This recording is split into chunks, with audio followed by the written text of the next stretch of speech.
नमस्कार मेरे प्यारे साथियों, स्वागत है आपका अपने YouTube चैनल पवन हिस्ट्री क्लासेज में। साथियों, पिछली वीडियो में हमने महावीर, ऋषभदेव और पार्श्वनाथ जी के जीवन परिचय और उनके समय से संबंधित महत्वपूर्ण क्वेश्चनों के बारे में पढ़ा था कि इनसे कौन कौन से ऐसे क्वेश्चन हैं जो इनके पेपरों में पूछी जाती हैं।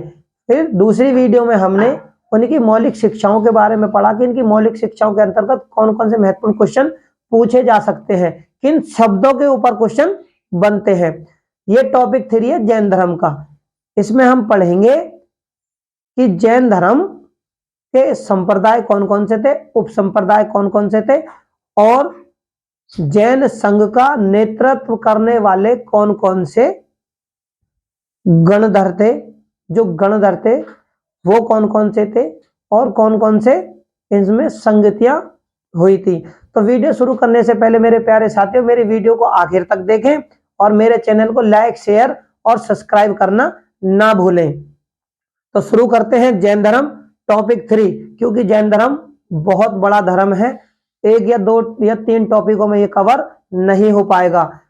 जितना भी वीडियो के माध्यम से कवर होगा वो जानकारी आप लोगों तक पहुंचेगी और आने वाली वीडियो में जो छूट जाएगा वो आने वाली वीडियो में आप लोगों तक पहुंचेगा।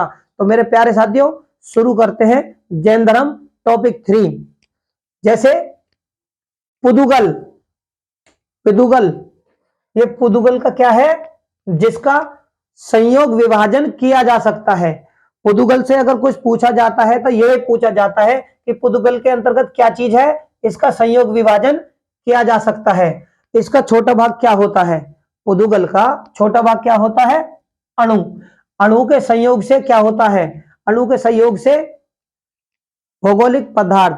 इसके अंतर्गत जो शिक्षा दी जा रही है वो ये दी जा रही है जैन धर्म में कि अणु से भौगोलिक यानी जो प्रकृति है उसका विस्तार किस प्रकार हुआ, किन चीजों से प्रकृति बनी। जैन धर्म के अंतर्गत ये चीजें बताई गई हैं कि कौन से अणु या कौन से संयोग से पृथ्वी यानी कोई चीज जीवित है या मृत्यु की तरफ है, किससे जीवन चला था, किससे मृत्यु होती है, किस प्रकार ये सृष्टि बनी थी, किस प्रकार उनकी उत्पत्ति हुई थी। तो ये जैन धर्म के बारे में उन चीजों के ऊपर दिया गया है। जैसे कि पुदुगल से है जैसे कि संयोग विभाजन किया जा सकता है, यानी किसी भी चीज का एक प्रकार से जीवन है तो मृत्यु है, इस प्रकार से विभाजन किया गया है। इसका सबसे छोटा भाग क्या होता है, वो अणु होता है। अणु के भी संयोग से क्या, भौगोलिक पदार्थ, जो मैंने आपको बताया भौगोलिक पदार्थ होते हैं। अणु के संयोग से क्या, भौगोलिक पदार्थ। तो मैं वो चीजें आपको बताऊंगा जो कि पेपरों में पूछी जाती हैं, वो मेन इंपॉर्टेंट चीजें। जैसे कि पुदुगल के संयोग से क्या होता है, पुदुगल का संयोग विभाजन किया जा सकता है, इससे ये चीज पूछी जा सकती है।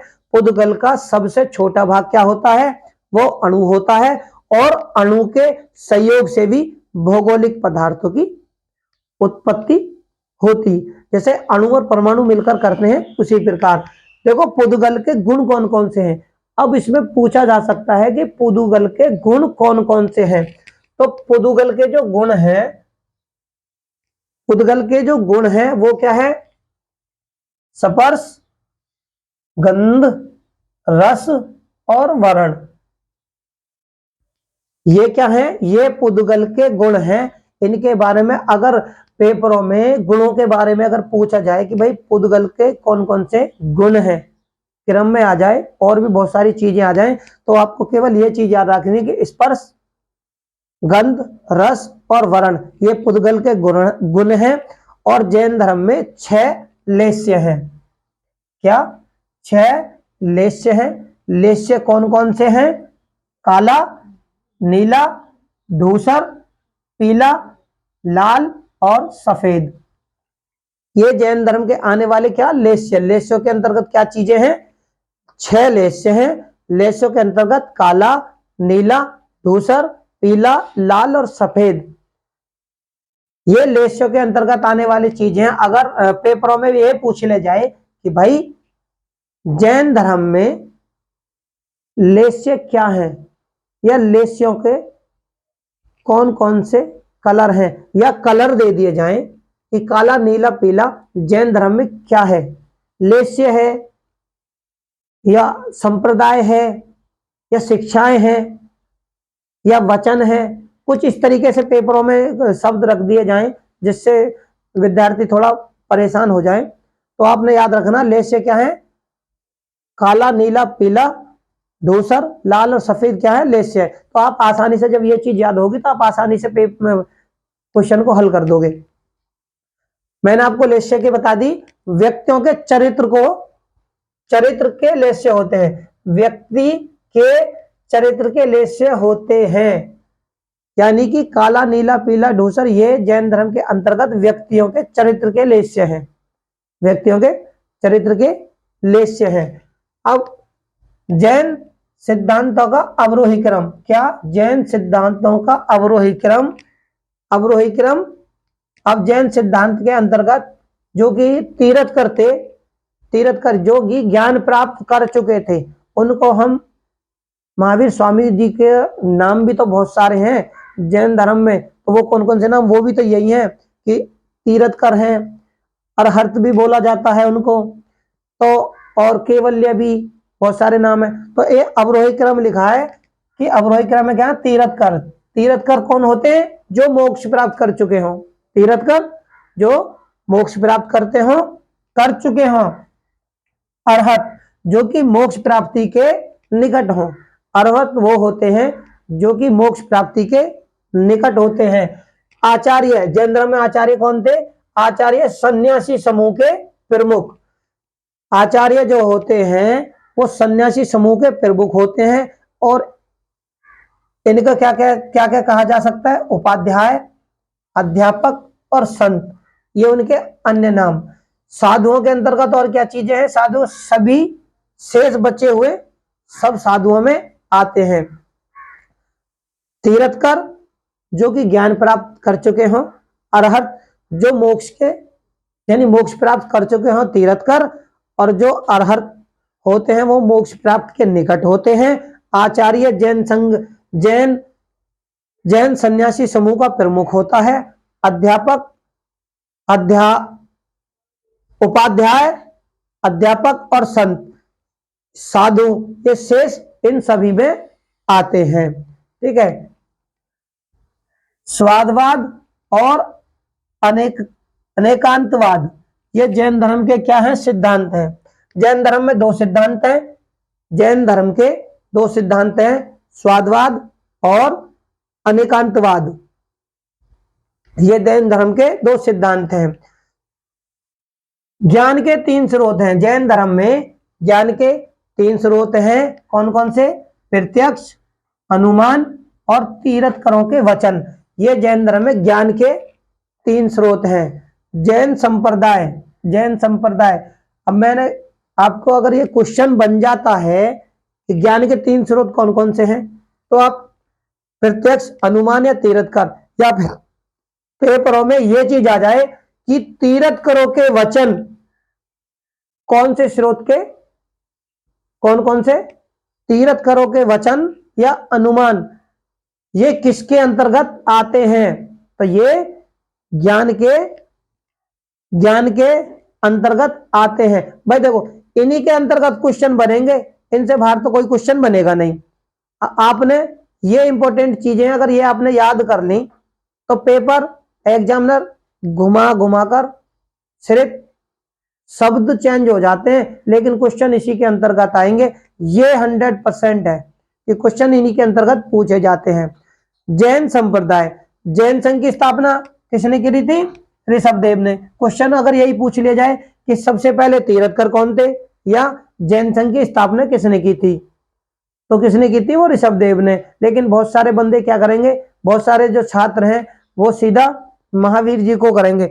महावीर जी वास्तविक संस्थापक थे, लेकिन शुरू करने वाले और शुरू के तीर्थकर, पहले तीर्थकर वो ऋषभदेव जी थे। क्वेश्चन इसी प्रकार से आते भी हैं। ठीक है, जैन संघ की स्थापना ऋषभदेव जी ने की थी। और व्यवस्थित करने का आया ना, देखो व्यवस्थित करने का श्रेय, या फिर आप ये समझ लो वास्तविक संस्थापक जो थे वो महावीर जी। क्या?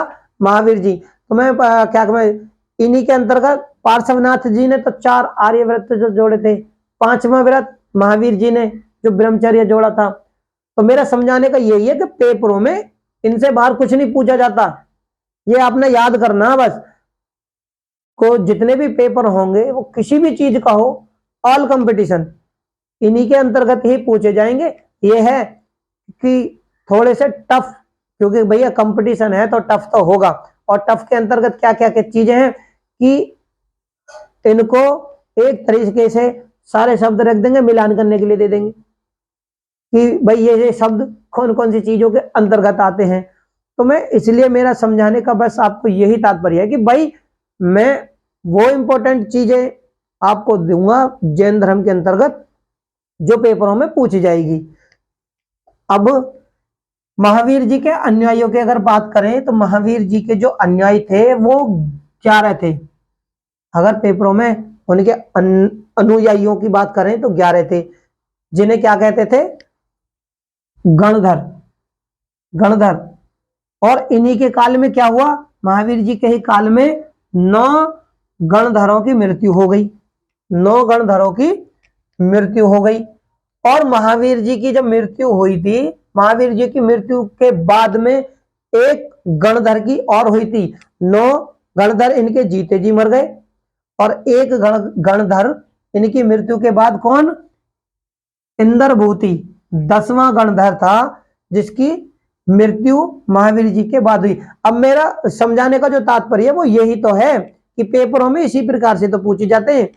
अगर पेपरों में यह पूछ लिया जाए कि जैन धर्म में कितने गणधर थे, या फिर कौन सा गणधर महावीर जी की मृत्यु के बाद में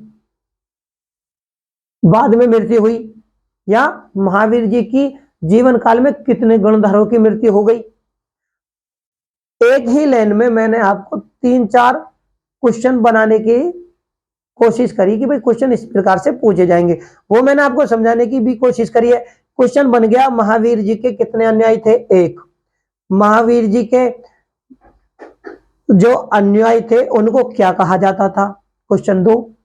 क्वेश्चन नंबर 3 कि कितने गुणधर महावीर जी के जीवन काल में मर गए। क्वेश्चन नंबर 4 कि महावीर जी के मृत्यु के बाद कौन से ऐसे गुणधर थे जो उनके बाद में मरे? 10वें गुणधर। तो कुल मिला के महावीर जी के जीवन के जो जीवित बचा वो कौन सा गुणधर था? तो क्वेश्चन इसी प्रकार से बनेंगे। इसीलिए मैं यही समझाने की कोशिश करूंगा आप लोगों को कि भाई आप इन टॉपिक को थोड़ा अच्छी तरह से देखें और वीडियो को लास्ट तक जरूर देखें, तभी तो आपको भी मजा आएगा। और लेकिन समझोगे तभी आएगा कि पेपर इसी के अंतर्गत आएंगे, इससे बाहर आते ही नहीं है। भाई टॉपिक है जैन धर्म, भाई जैन धर्म का टॉपिक है, इसमें जैन धर्म से ही संबंधित सवाल ही तो आएंगे, या फिर इनके अंदर मध्यकाल से कोई सवाल रख देंगे? तो ऐसा कुछ नहीं है। जो जैन धर्म के अंतर्गत चीजें थी, जो घटनाएं हैं, जो महत्वपूर्ण वाक्य घटे, महत्वपूर्ण चाहे गुणधर हुए, चाहे वो संप्रदाय बने या मौलिक शिक्षाएं बनी, या कौन कौन से तीर्थकर थे, या कौन कौन से उनके चिन्ह थे, या कौन कौन से इनके उप संप्रदाय थे, या उप संप्रदाय को भी अंतर्गत क्या क्या चीजें घटी, भाई वो सारी ही चीजें मैं आपको बताऊंगा कि इनके अंतर्गत कौन कौन सी महत्वपूर्ण चीजें, महत्वपूर्ण वाक्य जो पेपरों में पूछे जाते हैं, उन्हीं के बारे में मैं जानकारी देने की पूरी कोशिश करूंगा ताकि आपको भी समझ में आए और आप पेपर को आसानी से हल कर दें। कंपटीशन किसी भी चीज का हो, ऑल पेपरों की ही मैं बात कर रहा हूं, मैं सभी को एक साथ लेके चल रहा हूं कि भाई कोई सा भी पेपर हो, आप एक बार मेरे वीडियो को लास्ट तक देखें और समझने की कोशिश करें कि मैं क्या समझाने की कोशिश कर रहा हूं। आप अगर ये समझ गए, समझ लो पेपर बहुत आसानी से हल हो जाएगा। तो महावीर जी के 10वें गणधर, तो जो गणधर थे वो इंद्रभूति थे, वो महावीर जी के बाद में उनकी मृत्यु हो गई। एक जीवित बचे। कौन से जीवित बचे थे? सुधर्मन जी जीवित बचे।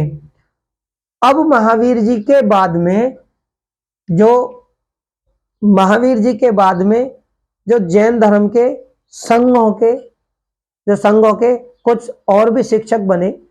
जिस प्रकार मैं एक मोटे उदाहरण के तौर पर कहूं, जिस प्रकार कॉलेज में डीन होते हैं, प्रिंसिपल, फिर हेडमास्टर, फिर मास्टर, एक क्रम है ना, तो उसी तरह से जैन धर्म में भी क्रम वाइज कि महावीर जी के बाद में कौन आए, किन्होंने फिर जैन धर्म को संभालने की कोशिश करी या उनका आगे प्रचार या प्रसार करा, उनके बाद में और कौन आ गए जिन्होंने जैन धर्म को सपोर्ट करने की कोशिश करी, कौन कौन से ऐसे शासक हो गए जिन्होंने जैन धर्म को प्रोत्साहित किया, सबका प्रचार करने की कोशिश करी, किसी ने संरक्षण भी देने की कोशिश करी। तो वो सारी जानकारी मैं आपको दूंगा और इन्हीं के अंतर्गत पेपर में भाई क्वेश्चन में हर बार यही शब्द बोलता हूं कि क्वेश्चन इसी बाहर नहीं आएंगे, इन्हीं के अंतर्गत आएंगे। ठीक है। महावीर जी के बाद में कौन थे? थेर। थेर का मतलब धर्मगुरु। महावीर जी के बाद में थेर थे, थेर धर्मगुरु। और धर्मगुरु के बाद में भी जैन धर्म को अब कौन संभालते हैं? जम्मू स्वामी। महावीर जी के बाद में थेर यानी धर्मगुरुओं ने संघ को संभालने की या जैन धर्म को आगे बढ़ाने की कोशिश करी। और इनके बाद भी जम्मू स्वामी जी, जो कि एक कौन थे? व्यापारी। ये व्यापारी के पुत्र थे अंगराज्य के। उसके बाद में जो नेतृत्व करता हुए वो थेर यानी धर्मगुरु। इनके बाद में जम्मू स्वामी, जो कि व्यापारी के पुत्र थे अंग के। अब देखो एक उदाहरण और देता हूं इसी के बीच, अगर क्वेश्चन ये आ जाए व्यापारी के पुत्र कौन थे जिन्होंने जैन धर्म में महावीर के बाद जैन धर्म का नेतृत्व किया।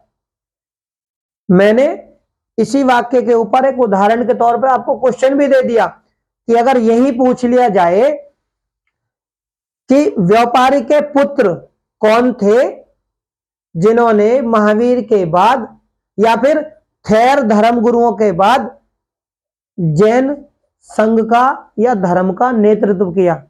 इसलिए मैं कह रहा हूं क्वेश्चन इसी तरीके से बनेंगे, आप इन्हें बस मेरी वीडियो को आखिर तक देखें। तो क्या थे? व्यापारी के पुत्र थे अंगराज्य के। इनके बाद में कौन आए? तो इनके बाद में जो जैन धर्म का नेतृत्व करने वाले आए वो कौन थे? विष्णुमित्र, नंदीमित्र और संभूति विजय। इन्होंने मैंने कहा ना कि इन्होंने नेतृत्व संभाला। भाई महावीर जी के बाद भी, और अभी मैंने उदाहरण के तौर पर आपको क्वेश्चन भी बनाकर दिया कि महावीर के बाद यही चीज पूछ ली जाए, इन सारों को रख दिया जाए और इनसे यह पूछ लिया जाए कि व्यापारी के पुत्र कौन थे। ठीक है, व्यापारी के पुत्र कौन थे जिन्होंने थेर धर्मगुरु के बाद जैन धर्म का नेतृत्व संभाला। तो अगर ये तीनों रख दे जाएं, विष्णुमित्र, नंदीमित्र और संभूति विजय, और प्लस रख दे जाएं जम्मू स्वामी। जब आपको मैंने बता दिया व्यापारी के पुत्र और थेर धर्मगुरु के बाद, अब देखो ये सारे ही थेर धर्मगुरु के बाद ही हैं, तो आप इसमें थोड़े से परेशान हो जाएंगे कि भाई सारे हैं इनमें से, क्योंकि थेर धर्मगुरु के बाद इन्होंने नेतृत्व संभाला। मैंने आपको वो चीजें क्रम वाइज समझाने की कोशिश करूंगा जो कि एक क्रम वाइज तरीके से आपको भी पता होनी चाहिए कि थेर धर्मगुरु के बाद में दूसरा नंबर जो आता है नेतृत्व संभालने का, तो वो जम्मू स्वामी जी का आता है। उनके बाद विष्णुमित्र, नंदीमित्र, संभूति। छात्र जो परेशान होते हैं वो सबसे ज्यादा इसी चीज में होते हैं। अगर बाई चांस भद्रबाहु रख दें या स्थलबाहु रख दें तो आप पक्का, मुझे विश्वास है, सबसे पहले उन्हीं को चुनोगे, उसके बाद में इनमें से किसी एक को चुनोगे। लेकिन जम्मू स्वामी जी को वही लोग चुनेंगे जो वीडियो को आखिर तक देखेंगे और जो पढ़ेंगे, जिनको ये पता होगा कि थेर धर्मगुरु के बाद में किन्होंने जैन धर्म का नेतृत्व किया था। तो बातें हो गई कि इनके बाद यानी जम्मू स्वामी जो व्यापारी के पुत्र थे, इनके बाद में विष्णुमित्र, नंदीमित्र और संभूति विजय ने नेतृत्व संभाला। अब देखो शंभूति और भद्रबाहु, क्या शंभूति और भद्रबाहु ने नंद राजा के समय में नेतृत्व करता थे। अब देखो, एक समय हो गया महावीर जी के बाद का, एक समय महावीर जी के बाद में किन किनों ने नेतृत्व संभाला जैन धर्म का। लेकिन अब इसी में एक ट्विस्ट बन गया। अब आप कहोगे कि यार ये मास्टर जी क्या बता रहे हैं, समझ में नहीं आ रहा। तो मैं कह रहा हूं जहां पे थोड़ी सी समस्या होगी उसी को ज्यादा समझो, वहीं से पेपर में ज्यादा फंसेगा। भाई महावीर जी के बाद तो ये मैंने आपको 4 जने बताए कि महावीर जी के बाद में थेर थे जो धर्मगुरु कहलाते हैं, उनके बाद में जम्मू स्वामी जी थे, विष्णु मित्र थे, नंदी मित्र थे, संभूति विजय थे जिन्होंने नेतृत्व संभाला। लेकिन इनके बाद सबसे पहले ये 4 थे और इनके बाद में कौन थे, संभूति और भद्रबाहु, यानी कि ये इन चारों के बाद में नंद राजा के समय में इन्होंने नेतृत्व संभाला। यहां से भी अगर यही क्वेश्चन बन जाए कि महावीर स्वामी जी का या महावीर स्वामी जी के बाद में जैन धर्म का नेतृत्व किन किन ने संभाला, या फिर नंद राजा के समय में किन किन ने नेतृत्व संभाला, तो भाई मैंने वही है ना कि केवल 2 थे, संभूति और भद्रबाहु, जिन्होंने नंद राजा के समय में संभाला था। लेकिन महावीर स्वामी जी के बाद में इन चारों ने इसका नेतृत्व संभाला था। इन चारों के बाद में संभूति और भद्रबाहु जी हैं, ये आपको याद रखना है, ठीक है। नेत्र संभाला, 14 पूर्वजों के अंतिम जानकार, 14 पूर्वजों के अंतिम जानकार थे संभूति विजय। संभूति विजय की मृत्यु क्या हुई, चंद्रगुप्त मौर्य के समय में। संभूति व भद्रबाहु नंद राजा के समय में नेतृत्व करता थे और 14 पूर्वजों के अंतिम जानकार थे। जो 14 इनके पूर्वज थे, यानी जिनको हम तीर्थकर बोलते हैं, उनके जानकार भी संभूति विजय और भद्रबाहु जी थे, जो कि नंद राजा के समय में थे। इनकी मृत्यु कब हुई थी, संभूति विजय जी की चंद्रगुप्त मौर्य के समय में। अगर क्वेश्चन देखो, उदाहरण मैं बीच में तुम्हें, आप चाहे मुझसे परेशान हो जाएं, लेकिन मैं आपको यह चीज जरूर समझाने की कोशिश करूंगा कि जिस प्रकार चंद्रगुप्त मौर्य जी के समय में संभूति विजय की मृत्यु हुई, और क्वेश्चन यही बन जाए कि चंद्रगुप्त मौर्य के समय में या फिर चंद्रगुप्त मौर्य के समय में, राज्यारोहण के समय, चंद्रगुप्त मौर्य के जब राज्यारोहण हो रहा था, या फिर राज्याभिषेक समझ लो कि जब उनका हो रहा था, तो कौन से थे जिनकी मृत्यु हुई थी चंद्रगुप्त मौर्य के साथ। जाहिर सी बात है, भद्रबाहु जी, संभूति विजय या विष्णुमित्र। इनमें से अगर 4 ऑप्शन धर दिए जाएं तो आप सबसे पहले मुझे इतनी जरूर है कि भद्रबाहु और स्थलबाहु से सबसे पहले छात्र उसी को ही कहेंगे कि भाई सबसे इनकी हुई थी। लेकिन चंद्रगुप्त मौर्य के राज्यारोहण के समय जो मृत्यु हुई थी वो संभूति विजय जी की हुई थी। इसी प्रकार से क्वेश्चन बनते हैं, यही मैं समझाने की कोशिश कर रहा हूं कि इस पर थोड़ा सा ध्यान दें। सबसे ज्यादा क्वेश्चन आते हैं जैन धर्म और बौद्ध धर्म से। उसके बाद में जो सबसे ज्यादा क्वेश्चन पेपर में आएंगे वो मौर्य सम्राट अशोक के आएंगे, और अशोक में भी जो सबसे ज्यादा क्वेश्चन आते हैं वो आते हैं उनके शिलालेखों से। तो बात करते हैं कि चंद्रगुप्त मौर्य के राज्यारोहण के समय इनकी मृत्यु हो गई थी। इनके शिष्य कौन थे, इनके शिष्य स्थलभद्र, जो कि इनके शिष्य थे स्थलभद्र, संभूति विजय जी के शिष्य है। अगर इनके प्रश्न यही बन जाए कि भाई इनके शिष्य कौन थे संभूति विजय जी के, तो वो स्थलभद्र। ये क्या है कि मगध में 12 वर्ष का अकाल पड़ा, तो ये दक्षिण चले गए। अब कौन चले गए, इसमें भी कंफ्यूजन है। वो स्थलभद्र जी थे जो कि यहां से दक्षिण चले गए, और स्थलभद्र और भद्रबाहु के बीच में जब ये 12 वर्ष के लिए दक्षिण की तरफ चले गए, तो वहां के बाद जब आए तो इन दोनों के बीच में, जब वहां से आए तो जैन धर्म के नियमों को लेकर इनके दोनों के बीच में मतभेद हो गए। मतभेद हो गए किन किन के? स्थलभद्र और भद्रबाहु के। इनके मतभेद होने का कारण है कि मतभेद को दूर करने के लिए स्थलभद्र और भद्रबाहु के बीच में मतभेद हो गए। मतभेद हो गए तो इन मतभेदों को दूर करने के लिए पाटलिपुत्र में क्या?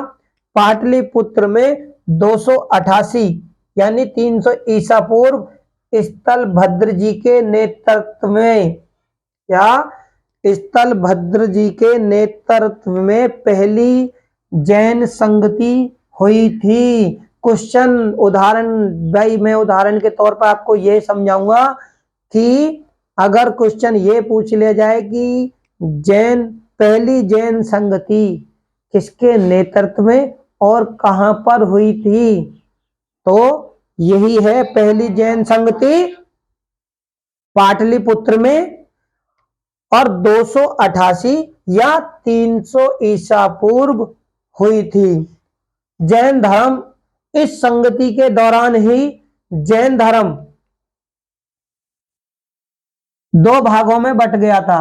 क्या? 2 भागों में बट गया। इस संगति के बाद भी इन दोनों का मतभेद दूर नहीं हुआ, मतभेद, और बल्कि जैन धर्म 2 भागों में बट गया। कौन कौन से? श्वेतांबर और दिगंबर। श्वेतांबर और दिगंबर।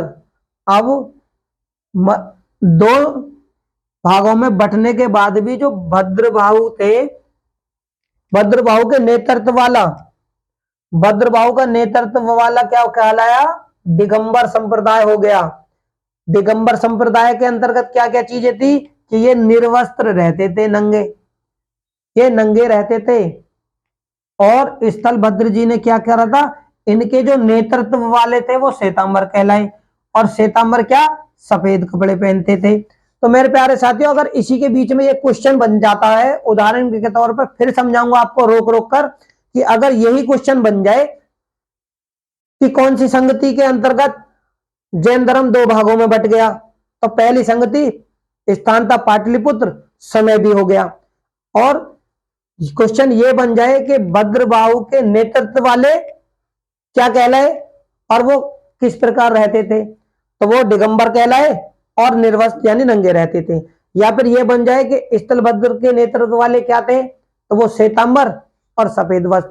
तो मैं आपको उदाहरण के बीच में आपको रोक रोक के यही चीज समझाने की कोशिश कर रहा हूं कि भाई क्वेश्चन इसी तरीके से तो बनते हैं, इससे बाहर कुछ नहीं बनता। ठीक है। श्वेतांबर के भी उप संप्रदाय बने। अब देखो, श्वेतांबर जब ये 2 संप्रदाय बट गया तो अब इनके भी संप्रदाय बनने स्टार्ट हो गए। इनके संप्रदाय जो बने वो कौन कौन से थे, जिनके अंतर्गत अब क्वेश्चन पूछे जाते हैं। देखो, श्वेतांबर के भी उप संप्रदाय, श्वेतांबर के उप संप्रदाय कौन कौन से थे? पुजेरा और मंदिरा मार्गी। कौन के? ये श्वेतांबर के उप संप्रदाय बने पुजेरा और मंदिरा मार्गी, जो कि मूर्तियों के वस्त्रों से सजाने के लिए मशहूर थे। क्या? ये मूर्तियों के वस्त्रों से सजाते थे। अब देखो, फिर उदाहरण के तौर पर क्वेश्चन, भाई इससे बाहर कहां से, भाई इससे बाहर आ ही नहीं सकता, क्वेश्चन यहीं से बनेंगे। भाई एग्जामिनर जो है जैन धर्म से बाहर से क्वेश्चन नहीं लाएगा, इन्हीं टॉपिकों के अंदर से क्वेश्चन ही तो छांट के वो बनाते हैं। क्वेश्चन अगर यही बन जाए, कौन से क्वेश्चन अगर ये बनता है मूर्तियों को सजाने, यानी मूर्तियों को वस्त्रों से सजाने का कौन से उप संप्रदाय या संप्रदाय के अंतर्गत आते हैं। अगर क्वेश्चन उदाहरण के लिए ये बन जाए तो देखो, मूर्तियों को सजाने, वस्त्रों से सजाने का कौन से थे उप संप्रदाय? पुजारा या मंदिरा मार्गी। और कौन से संप्रदाय के अंतर्गत थे? तो श्वेतांबर। यही चीज तो है, क्वेश्चन इस प्रकार से बनते हैं। ये मैं आपको साथ के साथ बताने की ही भाई बता के चल रहा हूं, याद करना वो आपके ऊपर है। पेपरों में आप बड़ी आसानी से हल कर दोगे अगर आप इसे समझोगे तो ये क्या थे, पुजारा और मंदिरा मार्गी मूर्तियों को वस्त्रों से सजाते थे। इंपॉर्टेंट,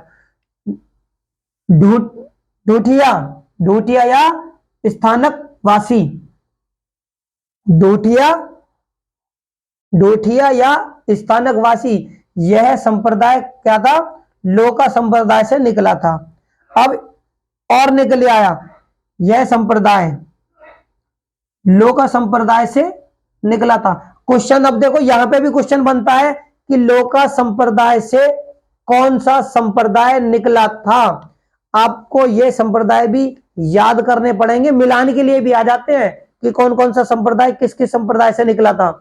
मैं आपको क्वेश्चन कराऊंगा, पहले आपको टॉपिक समझा रहा हूं, उसके बाद में इसी तरीके से इतने सारे क्वेश्चन दूंगा। आप मेरी वीडियो को लास्ट तक देखते रहें कि इनसे बाहर बिल्कुल भी नहीं आएगा। आप ये कहेंगे हाँ देखो, मैं चाहता हूं कि आप कठिन से कठिन की तैयारी करें।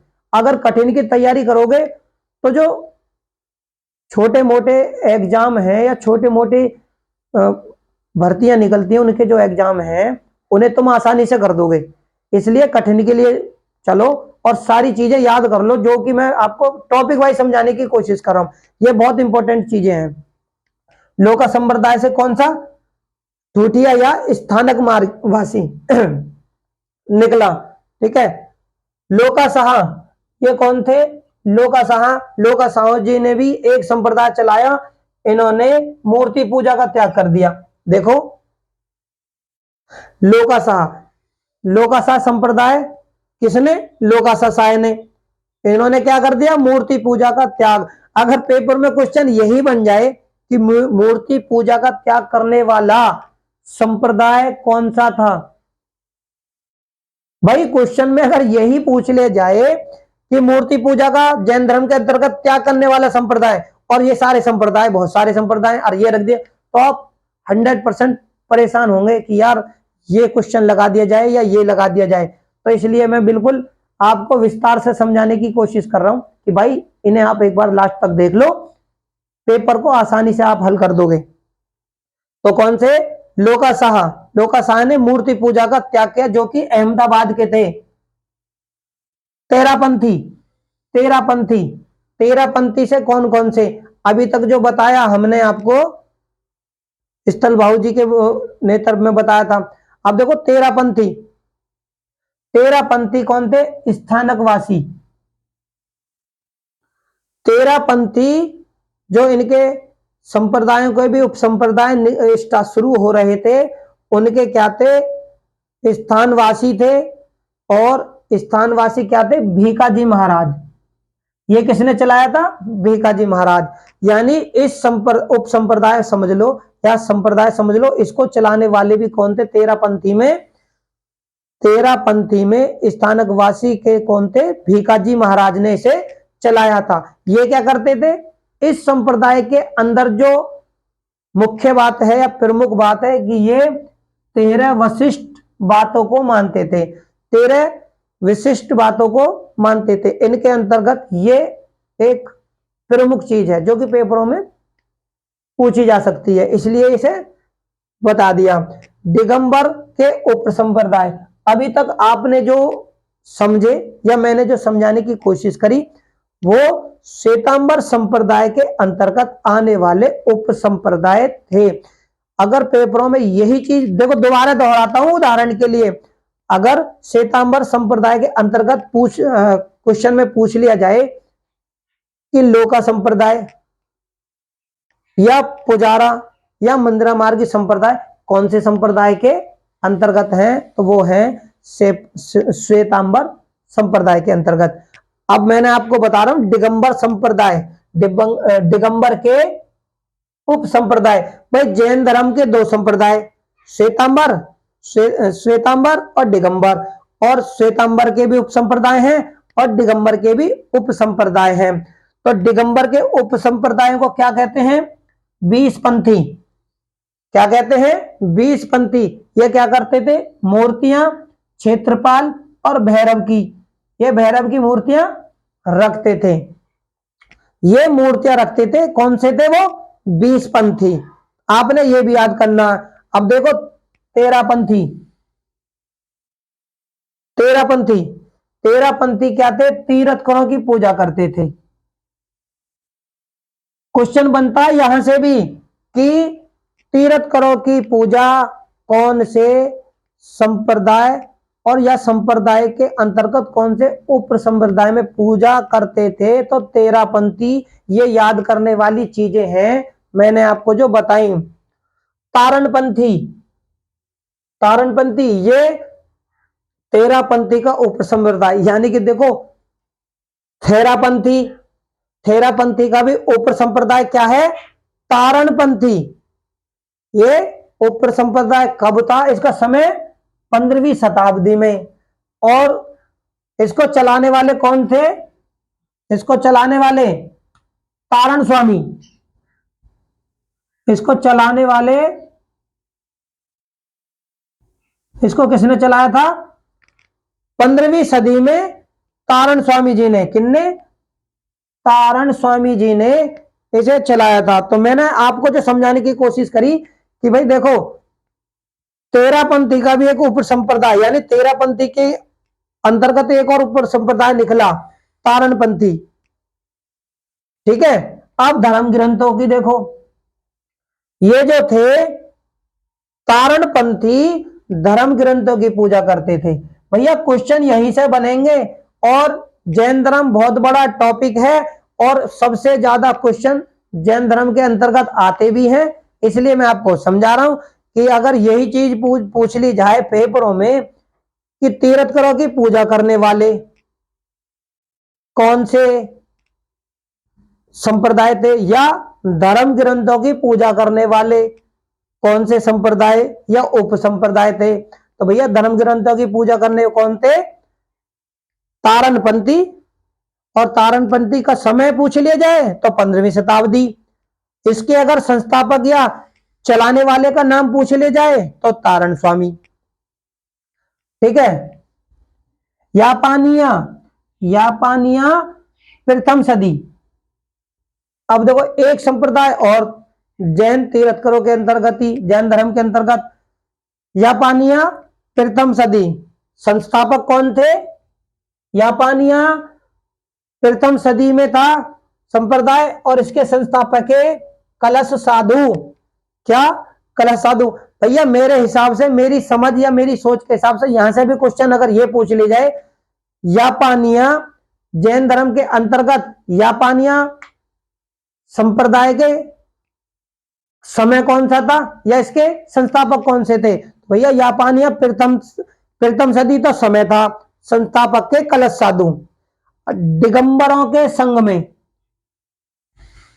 दिगंबरों के, क्योंकि अभी जो चल रहा है जो मैं आपको बता रहा हूं वो दिगंबरों के उप संप्रदाय और उप संप्रदाय के अंतर्गत भी आने वाले उप संप्रदाय या उनके संस्थापक या उनके अंतर्गत किन किनों ने इन संस्थाओं के लिए क्या क्या चीजें करी थी, क्या कौन कौन से वाक्य इसमें बहुत महत्वपूर्ण है जो पेपरों में पूछे जाते हैं, उनके बारे में मैं आपको समझाने की कोशिश कर रहा हूं।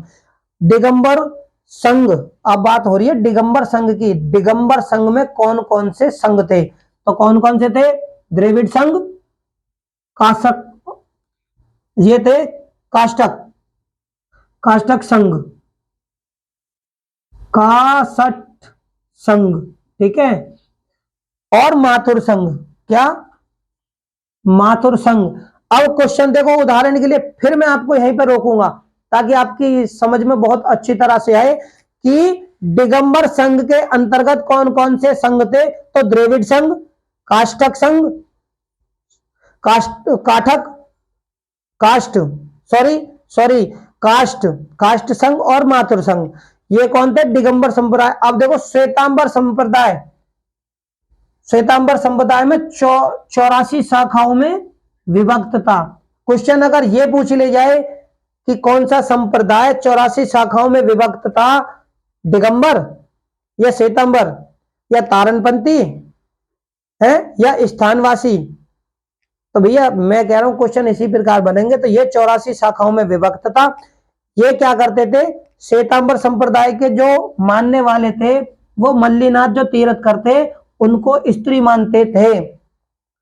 पेपरों में भाई, ये पे तो पेपरों में पूछा गया सवाल है कि मल्लिनाथ को स्त्री मानने वाला संप्रदाय, तो याद रखना वो श्वेतांबर संप्रदाय था जो मल्लिनाथ को स्त्री मानता था, और कोई सा संप्रदाय या उप संप्रदाय मल्लिनाथ जी को स्त्री नहीं मानता था। तो मेरे प्यारे साथियों, मैंने अभी तक भी जैन धर्म के अंतर्गत जो भी चीजें आपको बताई वो ऐसी चीजें हैं जिनके ऊपर पेपरों में क्वेश्चन पूछा ही जाता है। बस आपको समझने की देर है और आप उसे बिल्कुल आसानी से हल कर दोगे। तो मेरे प्यारे साथियों, जैन धर्म का टॉपिक 3, क्योंकि जैन धर्म अपने आप में बहुत बड़ा है, जो भी इससे बच गया है वो अगली वीडियो में मैं कवर करूंगा, ठीक है, और आपको पूरी जानकारी दूंगा। तो मेरे प्यारे साथियों, अगर मेरी वीडियो आपको अच्छी लगे तो इसे लाइक करें, शेयर करें, मेरे चैनल को सब्सक्राइब करें, और अधिक जानकारी के लिए डिस्क्रिप्शन बॉक्स में लिंक दिया हुआ है, उस पर जाकर जानकारी लें और बेल आइकन को दबाना ना भूलें, ताकि मेरी आने वाली भविष्य की जितनी भी वीडियो है सबसे पहले आप लोगों तक पहुंचे। तो इसी के साथ धन्यवाद।